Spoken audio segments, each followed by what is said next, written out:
Bab 181, Prosedurnya. Sang menarik napas dalam-dalam dan berjalan ke meja. Kemudian, dia menurunkan bagian atas seragamnya dan berbaring di atas meja es.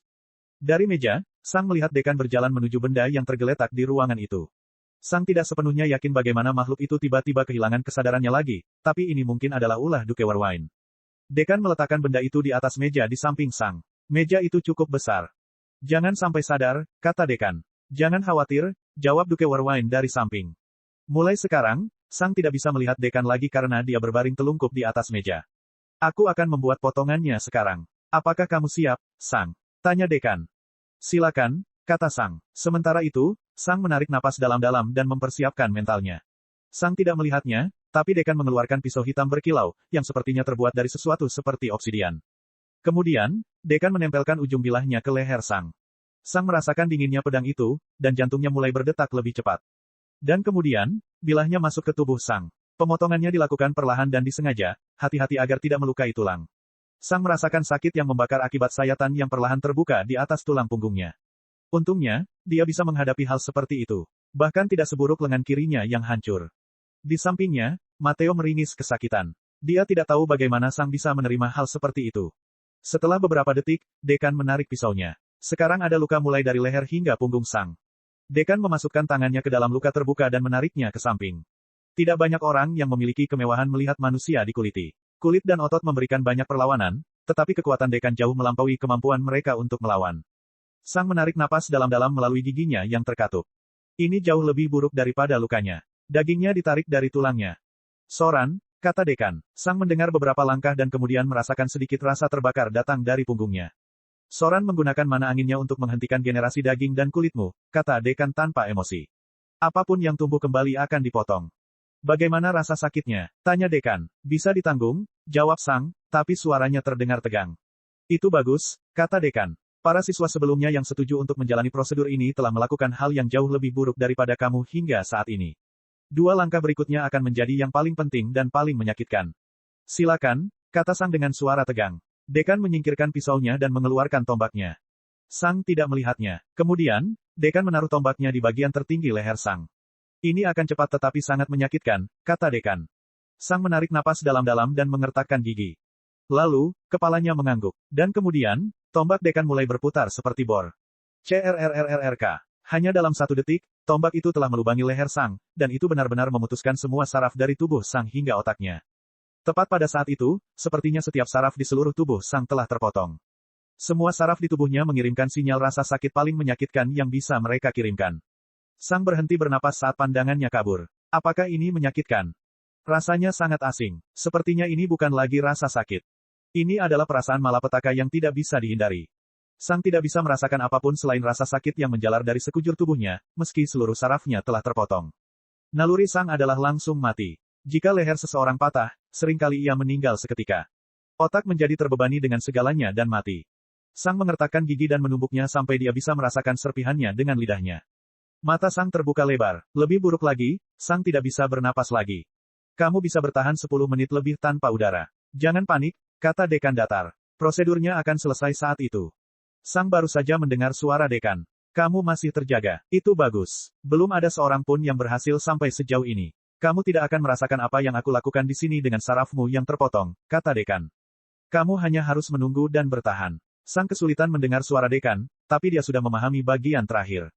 Aku hanya harus menunggu dan bertahan hidup. Tunggu dan selamat. Tunggu dan selamat. Setiap detik yang berlalu berkurang 1 detik, aku harus menunggu. Setiap detik yang kupikirkan adalah detik yang berlalu. 10 menit hanya 600 detik. Setiap 6 detik sudah merupakan 1% dari waktu saya harus menunggu. Sang mencoba segala trik untuk menjaga dirinya tetap hidup dan termotivasi. Dia hanya perlu menunggu. Tunggu saja. Saat Sang berusaha untuk tetap hidup, dia mendengar suara paling menjijikkan yang pernah dia dengar seumur hidupnya. Kedengarannya berlendir. Kedengarannya seperti seseorang sedang menempelkan telinganya ke tabung pasta gigi yang sedang diperas. Suara tanpa konteks itu tidak menjijikkan, tapi dengan konteksnya, Sang ingin melontarkannya. Namun, dia bahkan tidak bisa melemparkannya sekarang. Ini adalah suara sumsum tulangnya yang kental keluar dari tubuhnya.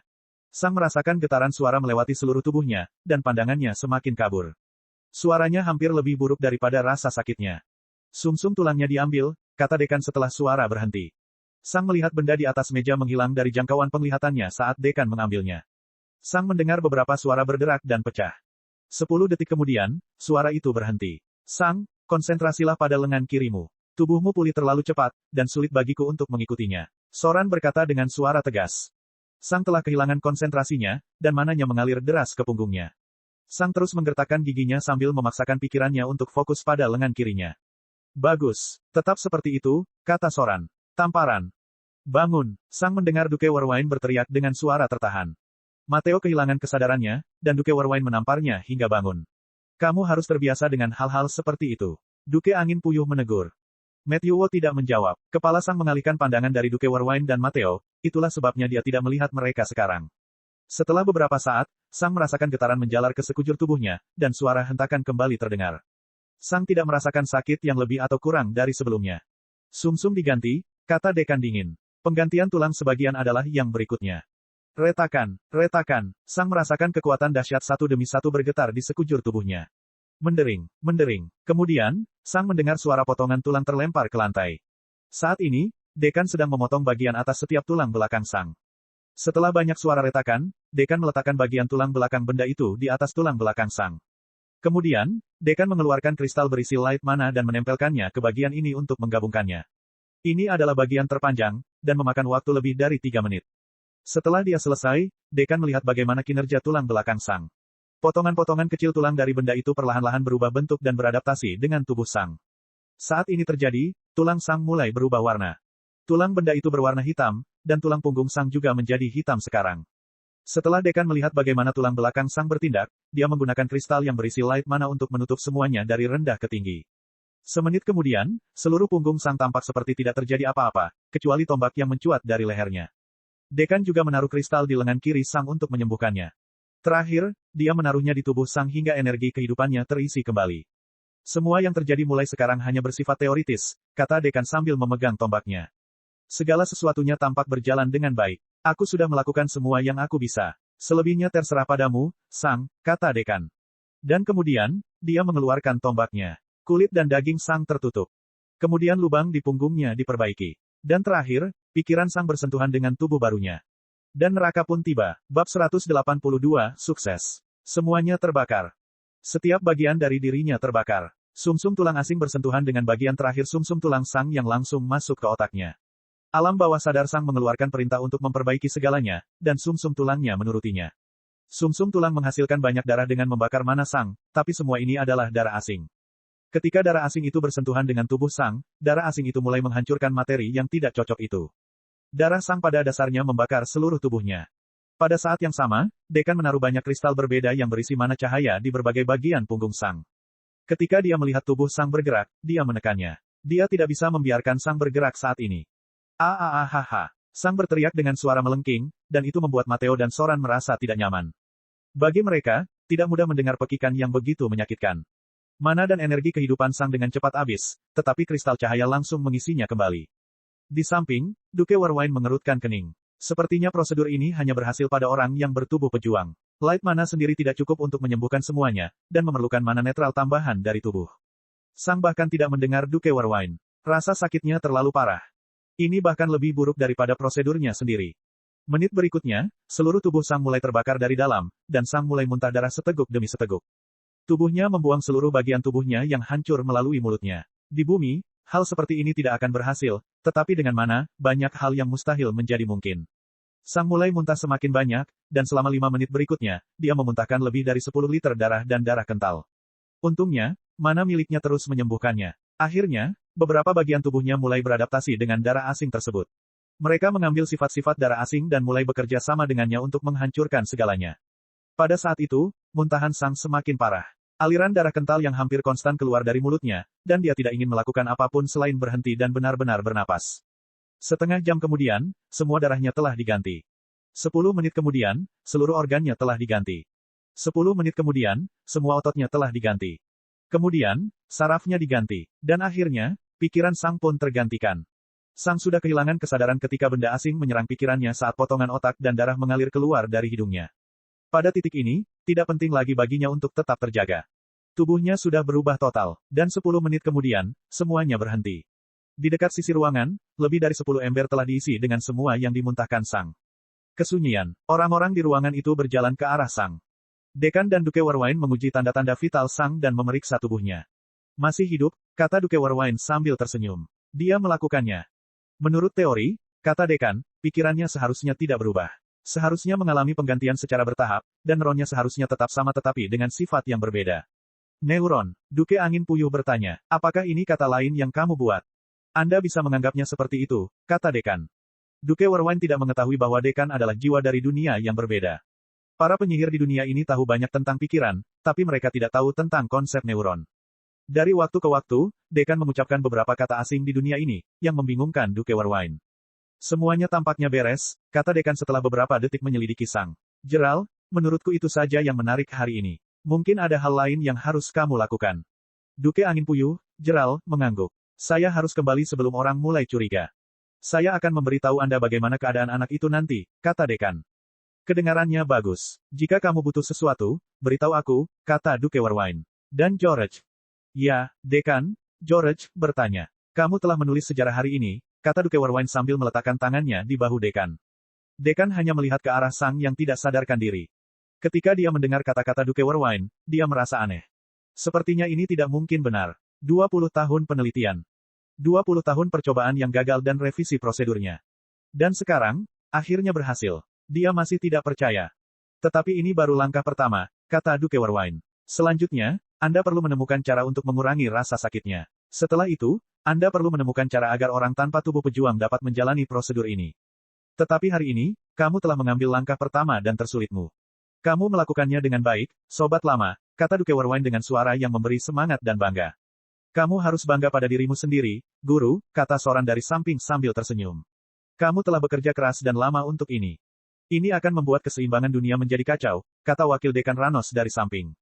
Bahkan lebih dari kemajuanmu menuju alam jalan sejati. Tidak semua orang bisa mengklaim telah mencapai sesuatu seperti ini. Matthew Wu tidak mengatakan apapun. Wajahnya masih pucat dari apa yang dilihatnya. Sementara semua orang fokus pada Dekan, Matteo fokus pada Sang. Sementara semua orang memuji prestasi Dekan, Matteo terkejut dengan prestasi Sang. Seberapa kuat keyakinan dan kemauannya untuk bertahan hidup seperti ini? Monster macam apa Sang itu? Apakah yang lain tidak menyadari maksudnya? Apa yang bisa dicapai orang seperti Sang di masa depan? Apakah tak seorang pun dari mereka menyadari betapa absurdnya bagi Sang untuk bertahan hidup dalam keadaan seperti ini?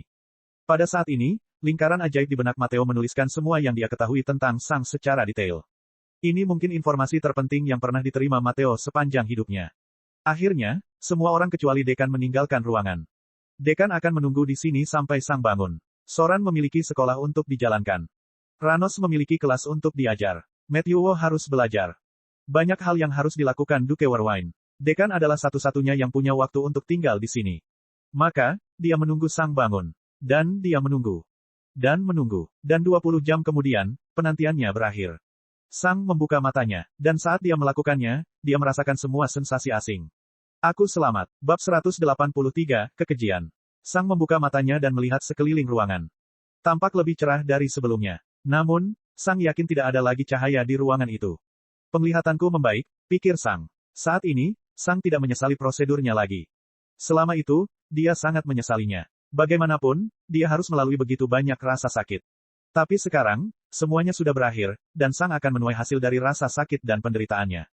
Nama, tanya Dekan. Sang memandang ke arah Dekan. Kemudian, dia melihat sekeliling ruangan dan menyadari bahwa dia sendirian bersama Dekan. Sang, jawabnya, aku masih ingat semuanya. Ceritakan padaku tentang hidupmu, kata Dekan. Yang ini atau yang sebelumnya? Sang bertanya, yang ini. Jadi, Sang memberitahu Dekan ringkasan singkat tentang apa yang terjadi dalam 2 tahun terakhir untuk membuktikan bahwa dia masih sama. Apa tujuanmu? Tanya Dekan. Kekuatan, kata Sang. Ada yang lain? Tanya Dekan. Sebagian besar kekuasaan, tapi aku tidak menentang hal lain selama itu tidak mengganggu tujuanku. Seperti romansa, persahabatan, hal-hal itu, kamu tahu. Kemudian, Dekan mengangguk. Sepertinya tidak ada perubahan nyata pada kepribadianmu. Setelah mendengar itu, Sang menjadi sedikit cemas. Apakah menurutmu aku bisa berubah tanpa menyadarinya? Itu mungkin, kata Dekan. Seluruh tubuhmu telah digantikan dengan materi yang diciptakan dari kekejian. Beberapa perubahan diharapkan terjadi. Kekejian, kamu menyebutnya begitu? Sang bertanya. Benar, kata Dekan. Tidak ada lagi alasan untuk merahasiakan semua ini. Kamu sudah melihatnya, dan pada dasarnya kamu telah menjadi rahasia itu. Tidak memahami apa yang telah kamu gabungkan hanya akan membuat segalanya semakin sulit bagimu. Sang mendengarkan dekan. Hal yang kamu lihat sebelumnya adalah apa yang kami sebut kekejian. Mereka adalah monster yang sangat aneh. Mengapa kamu menyebut mereka monster dan bukan binatang buas? Sang bertanya. Karena sepengetahuan kami mereka bukanlah binatang, jawab dekan. Mereka bukan binatang buas. Sang bertanya dengan alis terangkat. Lalu, apakah mereka manusia? Apakah mereka tumbuhan? Tidak juga, jawab dekan. Sejauh yang kami tahu, mereka adalah makhluk hidup yang unik. Kenapa kamu begitu yakin tentang itu? Apa yang membuat mereka berbeda dari binatang? Kekuasaan dan tindakan mereka, kata dekan. Sang menunggu penjelasannya. Setiap 6 bulan, kekejian ini muncul entah dari mana. Kebanyakan muncul secara acak, tapi kemunculannya juga memiliki pola yang pasti. Apa yang mereka lakukan? Sang bertanya. Mereka menghancurkan, jawab dekan. Hanya menghancurkan. Hancurkan saja, kata dekan. Setelah mereka muncul, mereka mulai menghancurkan segala sesuatu di sekitar mereka. Bumi, udara, kehidupan, api, air, semuanya. Mereka menghancurkan segala sesuatu yang memiliki materi. Mengapa? Sang bertanya dengan alis berkerut. Kami tidak tahu, jawab dekan. Jumlah mereka tidak banyak, dan kita tidak bisa menyaksikan mereka di alam liar karena setiap detik mereka terus ada, mereka menghancurkan lebih banyak materi. Sang terdiam beberapa saat. Mengapa tidak ada yang pernah mendengar tentang mereka? Dia bertanya. Karena mereka semua sangat cepat mati bagi kita, kata dekan. Menurut kitab suci kuno, menjaga mereka tetap hidup akan menarik lebih banyak dari mereka. Semakin banyak pula yang akan datang. Siapa sebenarnya yang membunuh mereka? Sang bertanya. Dia sudah menebak sesuatu. Ada 3 tingkatan, jelas dekan. Yang kamu lihat sebelumnya adalah jenis yang paling lemah. Mereka pada dasarnya dianggap sebagai kekejian panggung prajurit, dan kekuatan khusus penyihir sejati membunuh mereka. Penyihir sejati, Sang bertanya. Mengapa bukan ahli? Karena mereka sangat kuat, jelas dekan. Kekejian di panggung prajurit dapat dengan mudah membunuh sesuatu di panggung umum, dan mereka bahkan dapat melawan beberapa makhluk panggung komandan yang lebih lemah. Mata Sang membelalak kaget. Apa? Dia berteriak. Sesuatu di panggung prajurit yang mampu melawan sesuatu di panggung komandan. Itu sungguh konyol. Bagaimana? Sang bertanya. Saya akan segera membahasnya, kata dekan. Biarkan aku menyelesaikan ceritamu dulu tentang 2 lainnya. Sang tidak mengatakan apapun. Variasi kedua ada di tahap umum, dan makhluk-makhluk ini bahkan bisa melawan makhluk yang lebih lemah di tahap jalan sejati. Pada saat itu, dekan menghela nafas. Saya tidak berdaya melawan mereka. Saya sudah mencobanya sebelumnya, katanya. Sulit bagi Sang untuk mempercayai dekan saat ini. Dekan tidak berdaya menghadapi sesuatu di panggung umum. Sesuatu di panggung umum bisa melawan sesuatu seperti Exploding Mountain Turtle. Terlebih lagi, dan yang ketiga, Sang bertanya. Saat ini, dia yakin tebakannya sebelumnya benar. Zona bis menangani hal itu, kata dekan. Seperti yang mungkin sudah kamu duga, itulah alasan terjadinya hari kekacauan. Storm Eagle mencari para kekejian panggung komandan di daratan dan membunuh mereka. Dari apa yang kami dengar, beberapa binatang zona lainnya melakukan hal yang sama. Petik 2. Tentu saja, tidak semua zona bis diperlukan untuk membunuh makhluk-makhluk ini. Banyak dari mereka yang tetap berada di zonanya dan hanya membunuh kekejian yang muncul di zonanya, jelas dekan. Alasan hari kekacauan. Setiap 6 bulan, Storm Eagle pergi untuk menghadapi kekejian panggung komandan. Seberapa kuatkah kekejian panggung komandan? Sang bertanya. Hanya 5 raja yang punya peluang bertarung melawan mereka. Seperti yang sudah kalian ketahui, 5 raja itu adalah satu-satunya 5 penyihir agung yang ada, dan jika mereka melawan kekejian panggung komandan, itu bukanlah pertarungan yang mudah, Sang jelas dekan. Dan zona bis, Sang bertanya. Kepakan sayap Storm Eagle membuat mereka tidak berarti apa-apa, kata dekan netral. Sang menarik napas dalam-dalam. Zona bis benar-benar sangat kuat. Apakah kekejian ini juga muncul di sini? Sang bertanya. Ya, tapi hanya varian yang lebih lemah, kata dekan. Jika ada di antara mereka yang muncul, zona bis akan menghadapinya tanpa kamu sadari. Pada saat itu, Sang teringat perasaan yang dia rasakan ketika Ice Wyvern meninggalkan danau bawah tanahnya. Satu muncul di medan perang, kan? Sang bertanya. Kamu memperhatikan itu? Tanya dekan dengan alis terangkat. Sang mengangguk. Pada hari kekacauan, tiba-tiba aku merasakan perasaan akrab namun juga menakutkan ini, dan aku melihat ke arah barat laut, saat itulah aku melihat Ice Wyvern terbang di langit. Dekan memandang Sang sebentar. Ya, itu adalah kekejian panggung umum dengan beberapa kekejian panggung prajurit. Dan kamu tahu itu akan muncul di sana, tambah Sang. Dekan menatap mata Sang selama sekitar 3 detik. Cukup pintar, kata dekan. Namun, segala sesuatu tentang insiden itu berkaitan dengan politik dan bukan kekejian. Saya memberitahu Anda tentang kekejian sehingga Anda dapat mengetahui kekuatan mereka.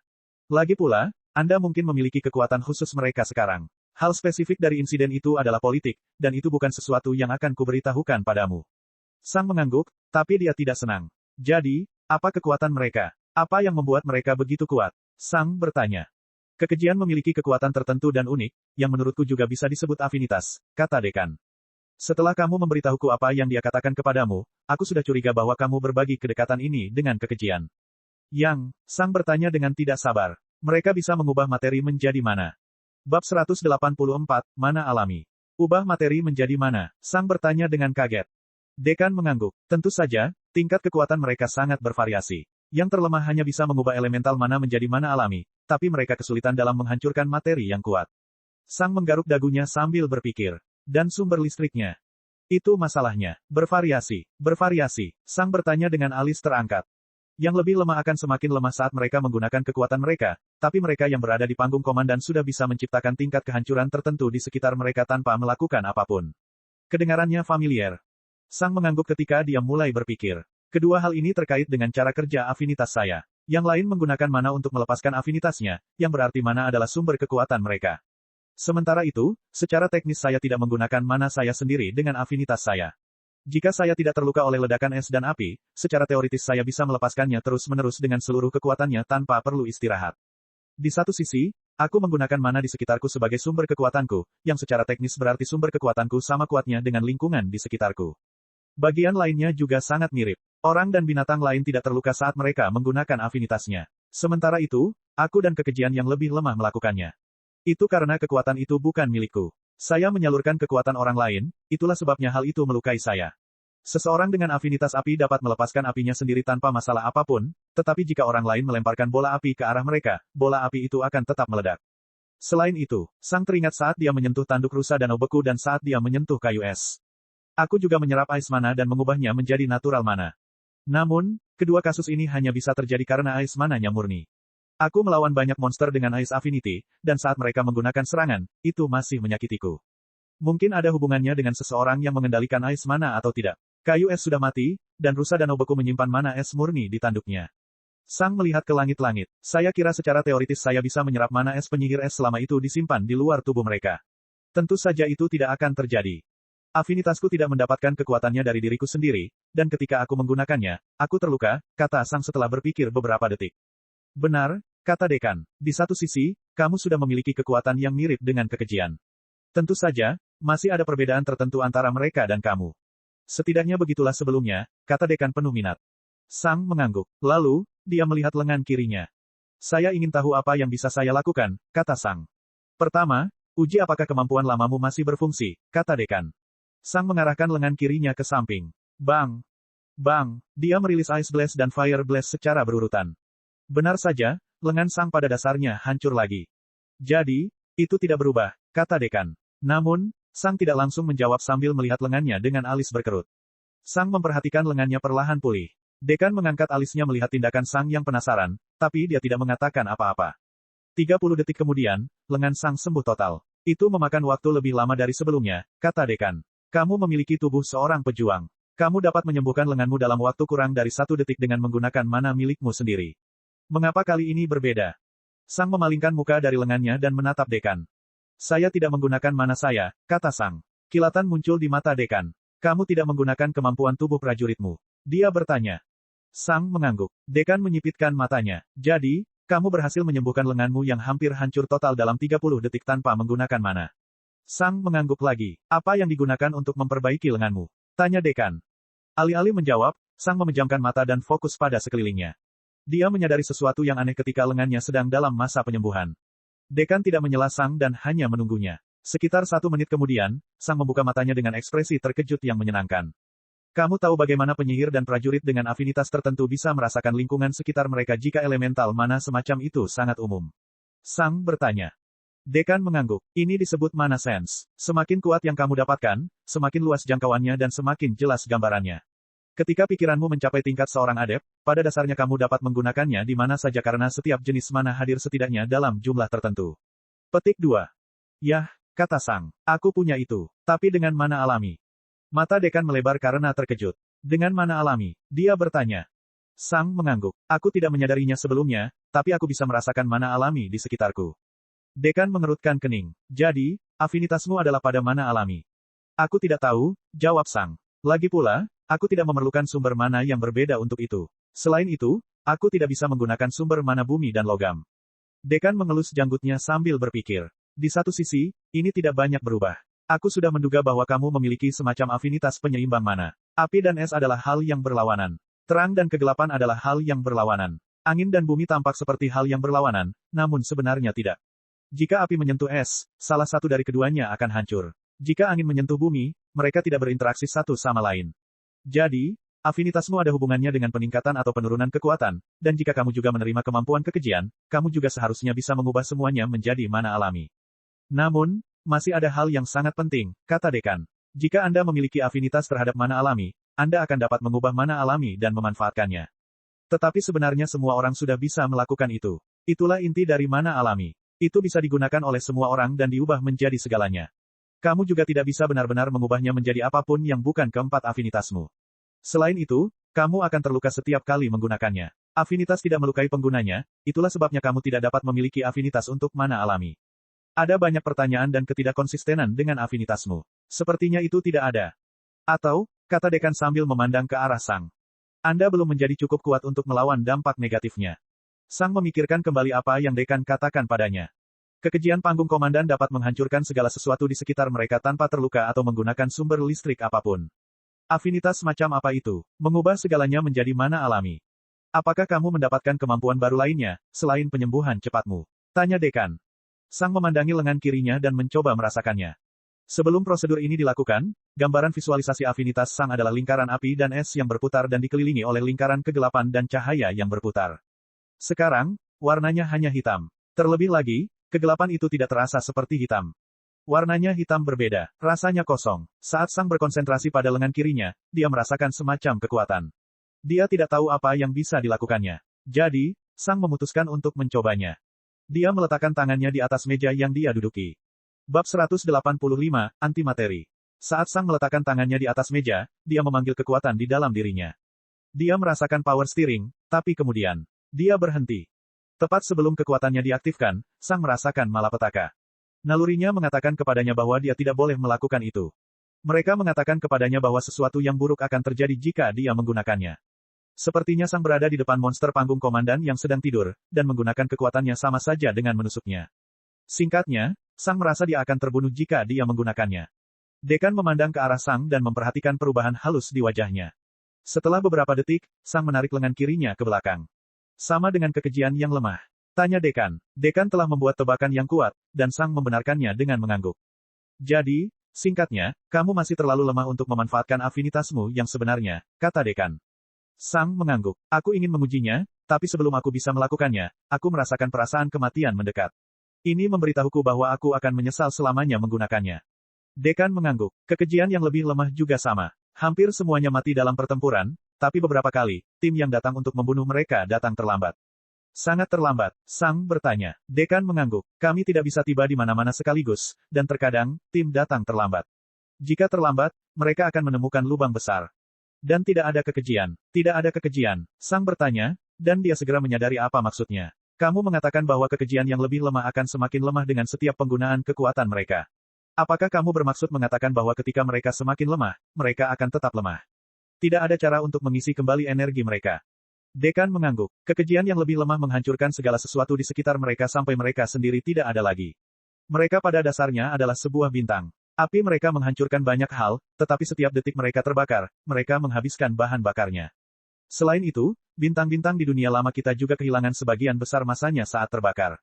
Masanya tidak sepenuhnya berubah dari hidrogen menjadi helium. Dalam proses fusi nuklir, massa di bawah 1% masanya akan terbakar, diubah menjadi energi murni. Tidak yakin apakah Anda mengetahuinya, tetapi materi juga merupakan suatu bentuk energi. Sang memandang Dekan dengan heran. Bagaimana kamu mengetahui hal seperti itu? Dia bertanya. Ini kedengarannya bukan sesuatu yang diketahui oleh petarung normal atau orang normal dari bumi. Pada saat itu, Sang juga menyadari betapa gilanya Dekan bisa menemukan sesuatu seperti prosedur dan bahkan mengubahnya dari teori menjadi praktik. Dan kemudian, Sang menyadari bahwa dia sebenarnya tidak tahu apa-apa tentang kehidupan lama Dekan di bumi. Pada saat itu, pikiran Sang tertuju pada Tuhan. Tujuan Tuhan memilih Dekan adalah agar dia bisa menciptakan sesuatu yang membuat para pejuang lebih kuat secara umum. Siapakah orang yang tepat untuk tujuan seperti itu? Saya memiliki gelar Ph.D. di bidang biologi, jawab Dekan. Fisika bukanlah bidang saya, tetapi Anda akan belajar banyak tentang fisika jika hampir seluruh lingkaran sosial Anda dipenuhi dengan berbagai jenis ilmuwan. Tentu saja, saya harus membuang banyak ilmu yang saya miliki setelah menyadari bahwa dunia ini sangat berbeda. Pokoknya kembali ke topik, kata dekan. Kekejian yang lebih lemah pada dasarnya membakar kehidupan mereka sendiri untuk menghancurkan segala sesuatu di sekitar mereka. Bisa dibilang, Anda bahkan bisa mengatakan bahwa mereka mengubah massa mereka menjadi energi, yang pada dasarnya adalah bentuk pembangkitan energi yang paling kuat. Anda setidaknya harus memilikinya, pernah mendengar tentang antimateri. Itu mengejutkan Sang. Tunggu, bagaimana kamu tahu tentang antimateri? Kamu seharusnya sudah berada di sini selama beberapa dekade. Saya menanyakan hal yang sama kepada pendahulu saya, kata dekan. Berdasarkan petunjuk konteks, kami sampai pada kesimpulan bahwa baru beberapa hari berlalu sejak dia dan saya tiba di dunia ini. Hal ini membuat Sang terkejut. Hanya beberapa hari. Dekan mengangguk. Jadi, pada gilirannya, antara kedatanganku dan kedatanganmu, tidak banyak waktu yang berlalu. Kurasa Tuhan menganggap periode saat ini di bumi sangat cocok untuk menciptakan jenis orang yang ingin dia kirimkan ke dunia ini. Itulah sebabnya mengapa waktu mungkin bergerak jauh lebih lambat di bumi. Sulit bagi Sang untuk memikirkan hal-hal ini, tetapi dia telah melihat kekuatan Tuhan. Di dalam istananya, pada dasarnya dia melakukan apapun yang dia inginkan. Aturan fisika tidak penting baginya. Namun membuat waktu bergerak ribuan bahkan jutaan kali lebih lambat masih merupakan pemikiran yang menakutkan bagi Sang. Tetapi seperti yang saya katakan, kembali ke topik, kata dekan. Aku curiga kamu mungkin bisa melakukan hal yang sama. Kamu bisa mengubah materi menjadi mana netral, tapi kamu perlu menggunakan kekuatanmu sendiri untuk itu. Jadi, sebagai ganti menghancurkan sesuatu yang ingin kamu hancurkan, kamu menghancurkan sebagian dari dirimu sendiri. Dan menurutku ini bukan sekadar cedera yang bisa disembuhkan dengan mudah. Sang melihat lengan kirinya. Dengan mengingat penjelasan dan hipotesis dekan, Sang dapat memvisualisasikan afinitasnya dengan lebih baik. Di satu sisi, Sang dapat mengubah materi miliknya menjadi antimateri, hanya saja materi tersebut tidak serusak antimateri dan tidak menimbulkan ledakan besar. Jadi, saya belum bisa menggunakannya, kata Sang. Bisa, tapi mungkin harus membayar mahal, kata dekan. Sang mengerutkan kening. Saya harus menjadi seberapa kuat? Dia bertanya. Tidak yakin, kata dekan. Kekejian panggung umum masih menggunakan kekuatannya sendiri untuk menghancurkan segala sesuatu di sekitar mereka. Aku hanya mendengar bahwa kekejian panggung komandan dapat menghancurkan segala sesuatu di sekitar mereka secara pasif, tapi aku sendiri belum melihatnya. Mungkin juga tingkat kekejian mereka, kehancuran pasif tidak mendekati kekuatan tempur mereka yang sebenarnya. Sang terus memandangi lengan kirinya. Jadi, pada dasarnya aku harus memajukan 2 tahap untuk mempertimbangkan menggunakan afinitasku. 1 tahap, kata dekan. 1 panggung. Sang bertanya, kamu sudah mencapai tahap umum awal. Cek. Rakan-rakan kultivator sekalian, sebelum retret, sila terus berkultivasi untuk jurus subscribe, like, share dan komentar agar sekte ini terus berkembang pesat.